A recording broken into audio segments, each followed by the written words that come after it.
अस्सलाम वालेकुम। मुझे अक्सर इंस्टाग्राम पे मैसेजेस आते हैं फैमिली टूर के लिए कि हम लोग हुंजा जाएँ या स्कर्दू जाएँ। तो मैंने सोचा मैं आपसे थोड़ी सी डिटेल में बात कर लूँ कि आपको हुंजा की भी डिटेल्स बता दूँ और स्कर्दू की भी डिटेल्स बता दूँ, तो फ़ैसला आप खुद कर सकते हैं। हम लोग बात कर रहे हैं स्कर्दू और हुंजा के कंपैरिजन की। तो क्योंकि मैं फ़ैमिली टूर भी लेके जाता हूँ, अगर मैं टूर 10 लेके जाऊँ एक सीज़न में तो कम से कम जो मैं मशवरे हैं वो 100 को दे रहा होता हूँ। तो इसलिए मैं ये एपिसोड बनाने का मकसद ये है कि मैं आपको वहाँ की चीज़ें दिखा दूँ, अपना ओपिनियन भी दे दूँ, तो आप खुद फ़ैसला कर सकें।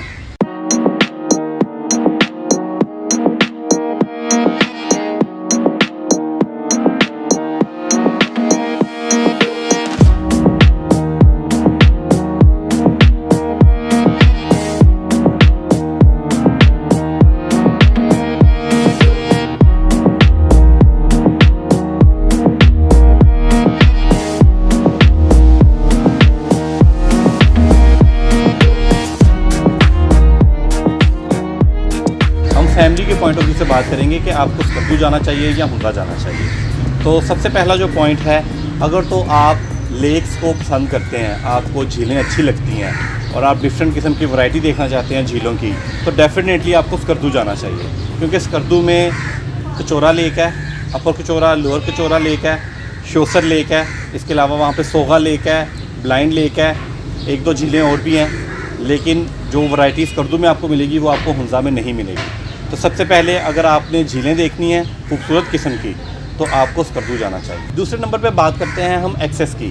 पिछले कुछ सालों से स्कर्दू रोड जो था वो टूटा हुआ था, उसके ऊपर ट्रैवल का ज़रा मसला था, तो काफ़ी ज़्यादा लोग हुंजा जाने लग गए थे। लेकिन स्कर्दू की अब सड़क बन गई है, तो एक्सेस जो है अब दोनों का इक्वल हो गया है। मतलब नई सड़क है, मैंने उस सड़क के ऊपर वीलॉग भी बनाया था, आप चाहें तो इस लिंक पर क्लिक करके देख सकते हैं सड़क कैसी है। मतलब जो पहले 6 से 7 घंटे का सफ़र था वो 3 से 3.5 घंटे का हो गया। और एक्सेस की बात करें तो एक्सेस में इन दोनों के नंबर पूरे हैं।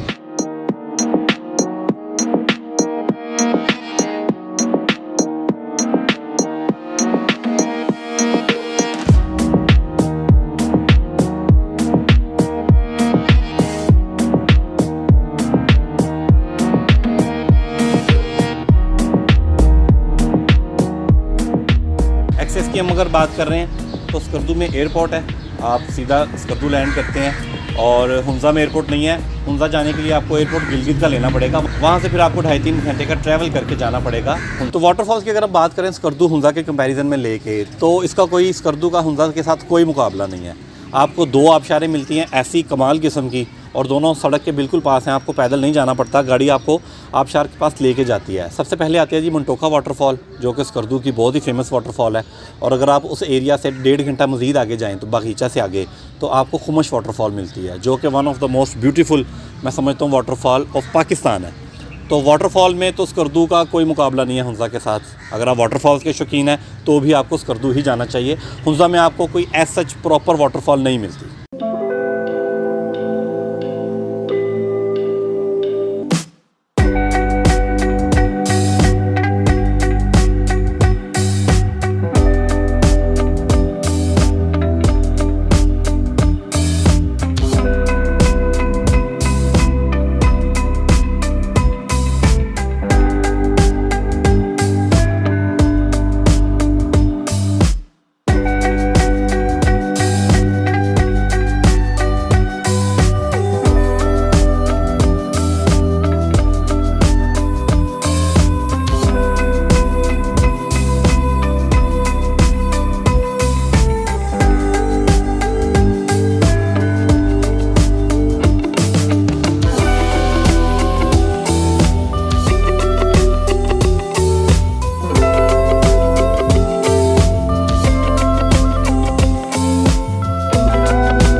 अगर हम खानों की बात करें तो जो ट्रेडिशनल फूड है वो आपको हुंजा में ज़्यादा मिलेगी। वहाँ पे जो ममतू है, छपशोरो है और एक दो चीज़ें और भी हैं, मुलीदा है, जो ट्रेडिशनल चीज़ है वो आपको हुंजा में मिलेगी।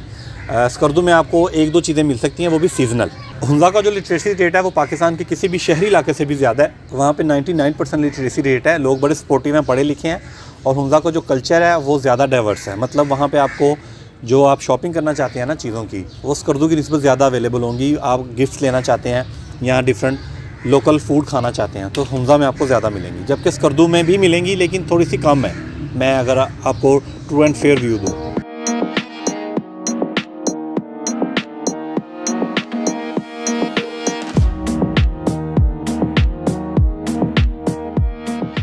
अगर आप मेरी पर्सनल राय लें तो स्कर्दू का हुंज़ा से मुकाबला ही नहीं है उसकी लैंड डाइवर्सिटी को लेके।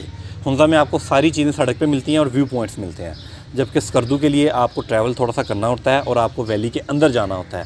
और वैली के अंदर आपको जब अगर आप खपलू चले जाएँ, आपको चकचन मॉस्क मिलती है, आपको खपलू पैलेस मिलता है, आपको हल्दी कॉन्स मिलती हैं, आपको सोगा लेक मिलती है और सीलिंग वैली मिलती है और बड़े ही ज़बरदस्त किस्म के थ्रिलिंग किस्म के ब्रिज मिलते हैं। इंडस रिवर मिलता है। इंडस रिवर आपको हर जगह से डिफरेंट जगहों से आपको ज़बरदस्त किस्म के व्यूज़ पेश करता है।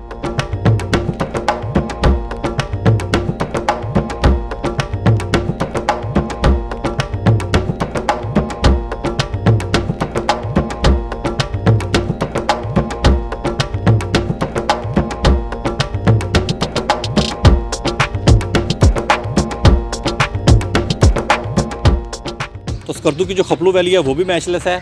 इसके अलावा अब हम बात करते हैं शिगर की। शिगर में सीन ऐसा है कि जी शिगर में आपको कोल्ड डेजर्ट मिलता है, वहाँ पे आपको पैरासीलिंग और जो होती है वो motor ceiling, I think motor ceiling होती है। आप जीप पे बैठ के सहरा में वो ड्रिफ्टिंग कर सकते हैं, आप हशोपी बाग जा सकते हैं। और इसके अलावा वहाँ पे ब्लाइंड लेक है।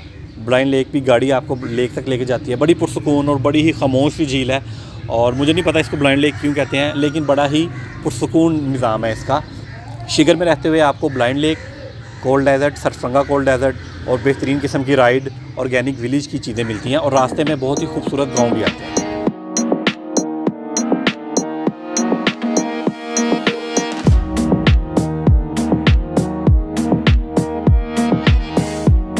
और अगर हम सीजन्स की बात करें दोनों वैलीज़ को लेके, तो ऑटम का जो हुंज़ा वो फेमस है, नो डाउट। और अगर हम बात करें विंटर सीज़न की, तो सर्दियों में आप जितनी भी फुटेज देखते हैं, जितने भी व्यूज़ देखते हैं, ड्रोन फुटेज देखते हैं, पिक्चर्स देखते हैं, वो 90% पिक्चर्स स्कर्दू की होती हैं, हुंज़ा की नहीं होती। बहुत ही कम लोग हैं जो हुंज़ा जाते हैं और जो हुंज़ा जाएँ भी तो वो अताबाद लेक तक जाते हैं। अताबाद में आपको ये एक प्लस पॉइंट मिलता है, आपको वो जमी हुई मिलती है और आप उसके ऊपर चल भी सकते हैं, लेकिन मेरे जैसा बंदा उसके ऊपर नहीं चल सकता, लिहाजा मैं नहीं जाता वहाँ पर। स्कर्दू में जितनी भी बर्फ़ के जो सीन्स हैं, कोल्ड डेजर्ट है, नीचे सहरा है और उसके ऊपर बर्फ़ पड़ी हुई है, ये वैसे ही बड़ा सुनने में बड़ा अननेचुरल साउंड करता है, देखने में इससे भी ज़्यादा। तो अगर आप विंटर में जाना चाहते हैं तो स्कर्दू ही रिकमेंडेड है, जबकि ऑटम की अगर आप बात करें तो हुंज़ा के पॉइंट ज़्यादा हैं स्कर्दू से।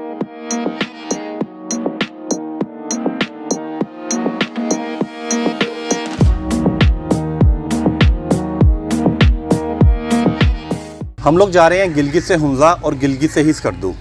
आप गिलगित से जब हुंज़ा की तरफ जाते हैं तो पहला स्टॉप आता है नलतर वैली का, जो कि हुंज़ा की बड़ी एक फ़ेमस वैली है। नलतर वैली जाने के लिए आपको नॉर्मल वैली से जीप करवानी होती है, 3.5 घंटे लगते हैं आपको 0 पॉइंट, और जिसमें आप कवर करते हैं सतरंगी लेक और ब्लू लेक और एक झील और है, मुझे उसका नाम याद नहीं है इस वक्त। ये 3 झीलें आती हैं, लेकिन यहाँ पे आपको जीप ट्रैक करना पड़ता है एक कमर तोड़ किस्म का, ठीक है, जो कि फ़ैमिली के लिए रिकमेंडेड इतना नहीं है, जिसमें आपको 3.5 से 4 घंटे भी लगते हैं। ट्रैक बहुत गंदा है और 2 झीलें हैं, सतरंगी लेक, ब्लू लेक और एक और झील है जिसका मैं आपको नाम नहीं बता सकता, मुझे भूल गया। तो सतरंगी लेक और ब्लू लेक पे जो फैमिलीज़ के लिए या आम भी जो हालात हैं वहाँ पे जो रिसोर्सेज हैं वो इतने अच्छे नहीं हैं। वॉशरूम की सहूलत बहुत बुरी है, खाने के लिए भी कोई इतना अच्छा सिलसिला नहीं है, और रात रुकने का तो आप वहाँ पे सोचें भी ना। वैसे तो टेंट विलेज मौजूद है, लेकिन जिसे आप कह सकते हैं अच्छी सहूलतों के साथ सिलसिला आपका वहाँ पर नहीं बन सकता।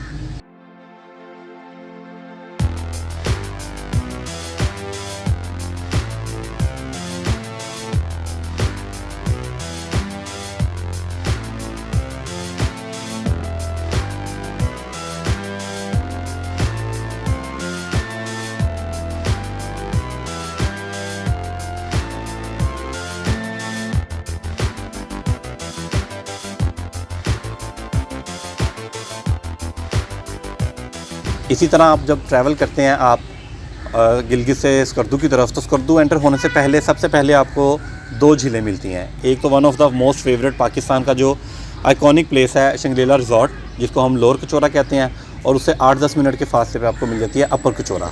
इन दोनों झीलों तक गाड़ी जाती है, आपको किसी किस्म का ट्रैवल नहीं करना पड़ता। इन झीलों पे आपको सिग्नल भी मिलते हैं और यहाँ पे आपको बड़े ही VIP किस्म के लग्जरी होटल भी मिलते हैं। तो एंटर होते वक्त पहली 2 चीज़ें आती हैं हुंजा में, नलतर, उसकी भी डिटेल मैंने आपको बता दी, और स्कर्दू में आती है कचोरा और शंग्रीला, उसकी भी डिटेल मैंने आपको बता दी। अब चलते हैं आगे की तरफ। एंट्री जब आप हो जाते हैं, नलतर वैली से आगे जाते हैं, तो हुंजा में पहला पॉइंट आता है राकापोशी व्यू पॉइंट का। राकापोशी व्यू पॉइंट से आप पिसन क्रिकेट ग्राउंड की तरफ भी जा सकते हैं और आपको होटल सड़क पे ही मिल जाते हैं। ये एक अच्छा पॉइंट है क्योंकि आपको इसके लिए ज़्यादा वो नहीं करना पड़ता, ज़्यादा आपको एफर्ट नहीं करनी पड़ती इस पॉइंट के लिए। दूसरी बात करते हैं जब आप स्कर्दू में आ जाते हैं, तो शंग्रीला से जब आप स्कर्दू की तरफ जाते हैं तो शहर से पहले एयरपोर्ट की लेफ़्ट साइड पे आपको कटपाना लेक मिलती है, कटपाना कोल्ड डेजर्ट मिलता है। स्कर्दू की ये बड़ी ही यूनिक क्वालिटी है।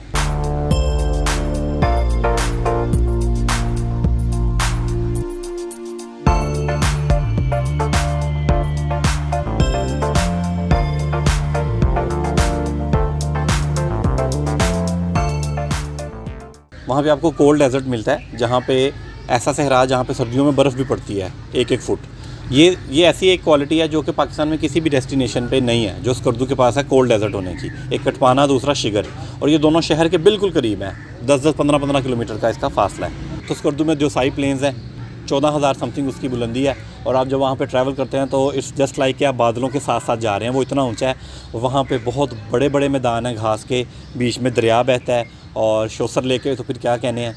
शोसर लेक का जो पानी का रिज़र्व है इतना बड़ा, वो देख के वैसे ही आप दंग रह जाते हैं, और उसका जब नीला कलर पकड़ता है तो आपकी वैसे ही निज़ाम कायम हो जाता है। शोसर लेक का मुकाबला कहीं भी नहीं है, इतनी खूबसूरत झील है, इतनी बुलंदी पे झील है।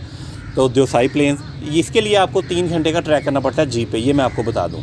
लेकिन ये मस्ट विज़िट प्लेस है, बहुत ही खूबसूरत जगह है, और रास्ते में आपको सतपारा लेक भी नज़र आती है। स्कर्दू में आ गया द्योसाई प्लेन्स, सतपारा लेक, शोसर लेक। इसके बाद हम बात करते हैं हुंजा में। आप राकापोशी व्यू पॉइंट से आगे निकल जाते हैं, आगे अलीबाद आ जाता है। अलीबाद में आपको साथ ही मिल जाता है अलतित फोर्ट, बलतित फोर्ट। हुंजा का जो एक सबसे बड़ा मैं कह सकता हूँ जो व्यू है वो है बलतित फोर्ट से, जहाँ से आपको पूरी वैली नज़र आती है। दुइकर से भी नज़र आता है और ईगल नेस्ट से भी ये पॉइंट आपको नज़र आता है। ये एक बड़ा ही ज़बरदस्त खूबसूरत पॉइंट है जो कि हुंजा की एक यूनिकनेस में शामिल है। इस पॉइंट पे जाने के लिए आपको एफर्ट नहीं करनी पड़ती, गाड़ी आपको लेके जाती है। हाँ, अलतित फोर्ट और बलतित फोर्ट के लिए आपको 10-10, 15-15 मिनट की वॉक करनी पड़ती है, जो कि एक गाँव में से गुजर के आपको जाना पड़ता है।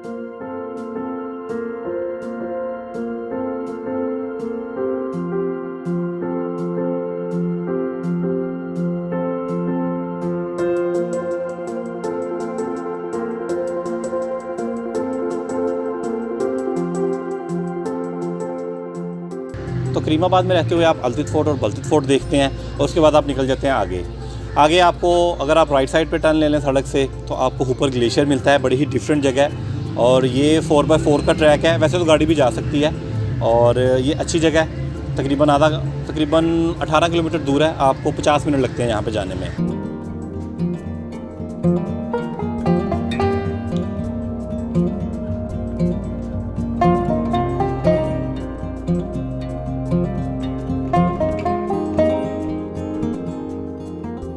और उसके बाद अगर हम ऊपर ग्लेशियर नहीं जाते, सीधा चले जाते हैं, तो आगे आ जाती है Attabad lake, the mighty Attabad, जो कि मेरा ख्याल है हुंजा की सबसे बड़ी अट्रैक्शन है वो अताबाद लेक। इसमें ऐसा है कि अताबाद लेक बहुत ही खूबसूरत, बहुत बड़ी लेक है।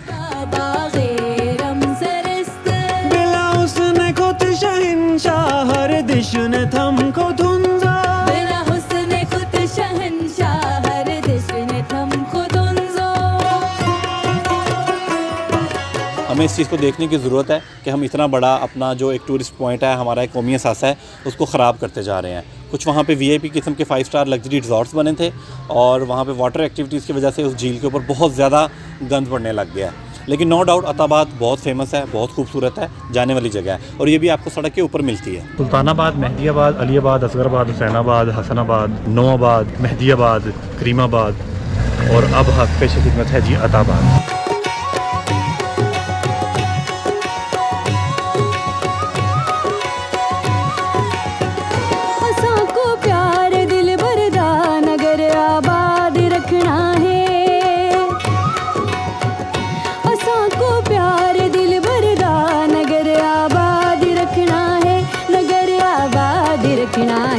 गाए बुलबुल त कोयलवी सदा मल्हार दी बोली, गाए बुलबुल त कोयलवी सदा मल्हार दी। तो आप हुंजा में अताबाद से जब आप आगे जाते हैं गुलमीत, तो आगे आ जाता है जी पासू कॉन्स। पासू कॉन्स बहुत ही आइकॉनिक प्लेस है हुंज़ा की। आपने जितने भी लोगों ने देखा होगा वो ये पिक्चर लाजमी देखी होगी। खुंजराब बॉर्डर की पिक्चर चाहे ना देखी हो, लेकिन आपने पासु कौंस की तस्वीर लाजमी देखी होगी।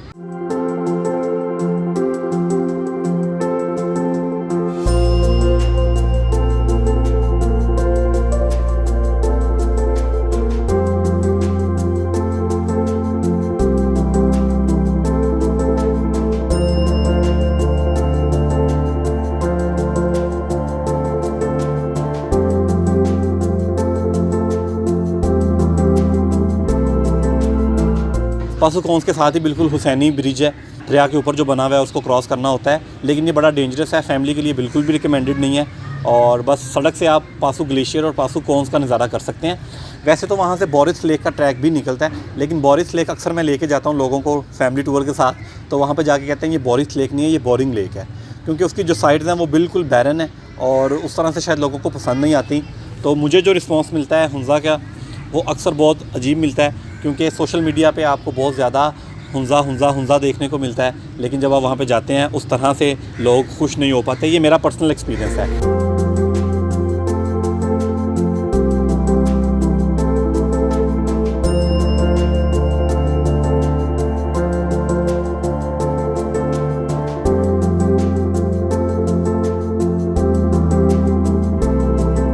अगर आप ट्रैवल कर रहे हैं स्कर्दू में भी और हुंज़ा में भी, तो एक बड़ा फ़र्क ये है कि स्कर्दू में जैसे ही आप ट्रैवल करते हैं 5-10 मिनट बाद एक इतना खूबसूरत गांव आता है, ठीक है, जिसमें पानी के चश्मे बह रहे हैं, बच्चे खेल रहे हैं, दरख्त जो हैं वो फलों से लदे हुए हैं और इतनी खामोशी है और विलेज लाइफ बड़ी ही नेचुरल है अभी तक। इस तरह के जो गांव हैं स्कर्दू में वो आपको ज़्यादा नज़र आते हैं हुंज़ा की निस्बत। हुंज़ा में क्योंकि आप कराक्रम हाईवे पर ट्रैवल करते हैं और गांव थोड़े आपको अक्सर जो गांव हैं वो थोड़े दूर नज़र आते हैं, यहाँ तो दरिया की दूसरी साइड पे नज़र आते हैं, यहाँ कम नज़र आते हैं। तो जो गांव की जो आपका वैसे ही स्टॉप ओवर बन जाता है बिला वजह का, तो वो आप स्कर्दू में ज़्यादा कर सकते हैं। हुंज़ा में अगर हम चले जाएँ पासु कौंस से आगे, तो आगे सोस्त बॉर्डर आ जाता है, आगे सोस्त का गाँव है और उससे आगे खुंजराब पास है। खुंजराब पास इटसेल्फ सिर्फ एक गेट है जिसकी दूसरी साइड पर चाइना है। साइट सीइंग अच्छी है, आपकी किस्मत अच्छी हो तो आपको आइबेक्स नज़र आ जाता है, जिसे लोग अक्सर आके देख के कह देते हैं कि हमने मारखोर देखा है, तो वो आइबेक्स होता है, पहाड़ी बकरा जिसे हम कहते हैं। और दूसरी जानिब अगर हम स्कर्दू का सफ़र करें तो स्कर्दू में आप अगर जीप ट्रैक करना चाहते हैं तो बड़ी ही खूबसूरत वैली है चुंदा वैली आप जा सकते हैं, बाशु जंगल जा सकते हैं। बाशु जंगल, चुंदा वैली और देवसाई, ये 3 जगह जो हैं ये जीप ट्रैक्स हैं। इसके अलावा जितनी भी जगह मैंने आपको बताई हैं, शिगर है, खपलू है और मंटोखा वाटरफॉल का जो ट्रैक है, यहाँ पे गाड़ियाँ जा सकती हैं। अगर आपके पास 5 दिन है एक टूर के लिए, तो स्कर्दू में जो आपको लोकेशंस मैंने बताई हैं, आपको जो झीलें बताई हैं, वाटरफॉल्स बताई हैं, तो आपके लिए ज़्यादा पावर पैक, ज़्यादा जो मेस्मराइजिंग और ज़्यादा लैंड की डाइवर्सिटी है जो, वो आपको यकीनन स्कर्दू में मिलेगी। स्कर्दू एक प्रॉपर शहर है, आपको सारी सहूलतें ज़्यादा मिलती हैं, आपको ATM बैंक का कोई मसला नहीं है, इवन के हॉस्पिटल्स का कोई मसला नहीं है। तो आज के एपिसोड में मैंने आपको कंपैरिजन करके बताया स्कर्दू का और हुंज़ा का। इसमें जितनी भी बातें हैं वो मैंने सारी फैक्चुअल की हैं, हमने ट्रैवल टाइम को देखा है, हमने फैमिली को जहन में रख के बात की है और हमने लैंड डाइवर्सिटी की बात की है। तो ये जितनी भी बातें थी सारी फैक्चुअल बेस थी, बाकी फ़ैसला आपका अपना है। इस एपिसोड को देखने का शुक्रिया। और जितने भी लोग, उम्मीद करता हूँ, मुझसे ये पूछते हैं कि हुंज़ा जाना चाहिए या स्कर्दू जाना चाहिए, उम्मीद करता हूँ कि ये एपिसोड देखने के बाद वो अपना फ़ैसला खुद भी कर सकते हैं। मेरे चैनल को सब्सक्राइब कीजिएगा। मुझे इजाज़त दें। अल्लाह हाफ़िज़।